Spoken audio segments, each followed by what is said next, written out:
ರಕ್ಷಣೆ ಕೊಟ್ಟಿಲ್ಲ, ಅವ್ರು ನಮಗೆ ವ್ಯಾಲ್ಯೂ ಕೊಡಲ್ಲ.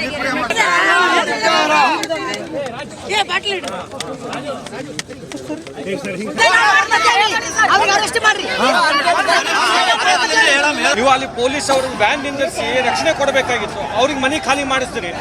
ಆದ್ರೂ ಕೂಡ ಅವರೆಲ್ಲ ಮನಿ ಖಾಲಿ ಮಾಡಿದ್ರು. ಅವ್ರು ಹೇಳ್ತಾ ಇದ್ದಾರೆ ನನ್ನ ಮಗ ಕಾಂಗ್ರೆಸ್ಸಿನ ಕಾರ್ಯಕರ್ತ ಅಂತ ಕೂಡ ಹೇಳ್ತಾ ಇದ್ದಾರೆ. ಮತ್ತೆ ಇಷ್ಟೆಲ್ಲ ಆದ್ರೂ ಕೂಡ ನಿಮ್ಮ ಸರ್ಕಾರ, ನಿಮ್ಮ ಶಾಸಕ ಎಲ್ಲ ಇಟ್ಕೊಂಡು ನಿಮಗೆ ಇವತ್ತು ರಕ್ಷಣೆ ಕೊಡೋಕ್ಕಾಗಲ್ಲ ಒಂದು ಕುಟುಂಬಕ್ಕೆ ಅಂತಂದ್ರೆ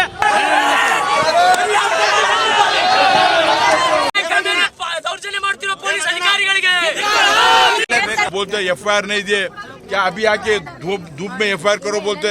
वो कंप्लेंट किए. कल जब MLC होता है तो ऑटोमेटिक उन लोगों का नाम होता है. 4-5 लोग आके हमारे घर के सामने बहुत गंदे गंदे बातों से हमारे को डांट रहे थे. ಕೋಟ್ನೂರು ಗ್ರಾಮದಲ್ಲಿ ಸಾರ್ವಜನಿಕರು ಇವತ್ತು ಭಯಭೀತವಾದಂತಹ ವಾತಾವರಣದಲ್ಲಿ ಇವತ್ತು ಜೀವನವನ್ನ ಸಾಗಿಸ್ತಾ ಇದ್ದಾರೆ.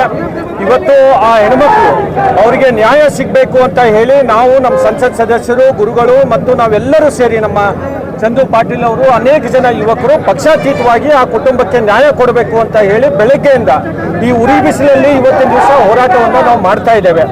ಆದರೆ ಈ ಸರ್ಕಾರ ಮತ್ತು ಇಲ್ಲಿರುವಂತಹ ನಾಯಕರ ಚರ್ಮ ಬಹಳ ದಪ್ಪ ಇದೆ.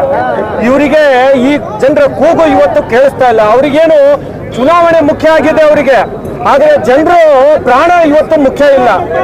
ನಾವು ಅರ್ಥ ಮಾಡ್ಕೋಬೇಕು. ನಮ್ಮ ಜಿಲ್ಲೆಯ ಜನರು, ನೀವು ಇಷ್ಟೆಲ್ಲ ಉರಿ ಬಿಸಿಲಲ್ಲಿ ಇವತ್ತು ಹೋರಾಟ ಮಾಡ್ತಾ ಇದ್ದೀರಿ, ಯಾರು ಕೂಡ ಇವತ್ತು ಇಲ್ಲಿರುವಂತ ಕಾಂಗ್ರೆಸ್ಸಿನ ನಾಯಕರು ಬಂದು ನಿಮ್ಮ ರಕ್ಷಣೆಗೆ ನಿಂತಿರಲಿಲ್ಲ. ಬಹಳಷ್ಟು ತೊಂದರೆ ಕೊಟ್ಟಿದ್ದಾರೆ ನಮಗೆ, ಅನೇಕ ಸಮಸ್ಯೆಗಳನ್ನ, ಹಲ್ಲೆಗಳನ್ನ ಇವತ್ತಿನ ದಿವಸ ಮಾಡಿದ್ದಾರೆ ಅಂತ ಹೇಳಿ ಇವತ್ತು ಆ ತಾಯಂದಿರು ಹೇಳ್ತಾ ಇದ್ದಾರೆ. ನಾನು ಈ ಸಂದರ್ಭದಲ್ಲಿ ಹೇಳಿಕೆ ಬಯಸ್ತೇನೆ, ನಮ್ಮ ಉಮೇಶ್ ಜಾಧವ್ ಅವರು ಇವತ್ತು ಆಸ್ಪತ್ರೆಯಲ್ಲಿ ಇವತ್ತು ಅವರು ತಮ್ಮ ಹೃದಯ ಸಮಸ್ಯೆದಿಂದ ಇವತ್ತು ಅವರು ಅಲ್ಲಿ ಅಡ್ಮಿಟ್ ಆಗಿದ್ದಾರೆ.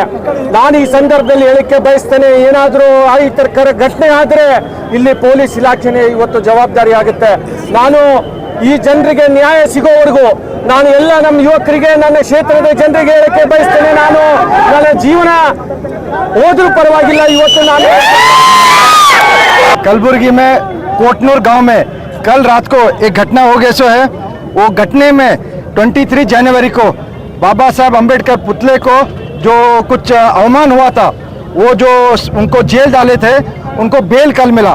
वो बेल मिलके वो लोग उनके घर नहीं आए, बट कुछ लोगों ने, 15 लोगों ने उनके गांव में जाके पूरे उनके गांव में 15, 20, 25 हमारे लिंगायत समाज लिए लोगों को बहुत मारे हैं. ये हमारे पूरे लीडर, हमारे उमेश जाधव जी, अप्पू गौड़ा जी, हमारे आंदोलन स्वामी, हमारे पूरे लिंगायत समाज आज हम लोग स्ट्राइक पे बैठे थे. वो स्ट्राइक में हम लोग कोटनूर मठा से जब चल के आ रहे थे, पुलिस ने बहुत हमारे को रोका जाने के लिए. उसमें उमेश जाधव हमारे MP कैंडिडेट को मैन हैंडलिंग हो गया सो है. मैन हैंडलिंग होकर उधर ही गिर गए. वो बेहोश हो गए से. बेहोश होने के बाद मोर देन 25 मिनट्स के बाद वो लोग हमारे को एम्बुलेंस भेजे. एम्बुलेंस आने को देर हो रहा बोले तो हम और अप्पू गौड़ा, हम सब कार्यकर्ता उठा के उनको हमारे कार में डाल रहे थे, तब एम्बुलेंस आया. अब जाके हमारे उमेश जाधव जी को एडमिट करे सो है जिम्स में. अब हम अप्पू गौड़ सब लोग उधर जा रहे हैं.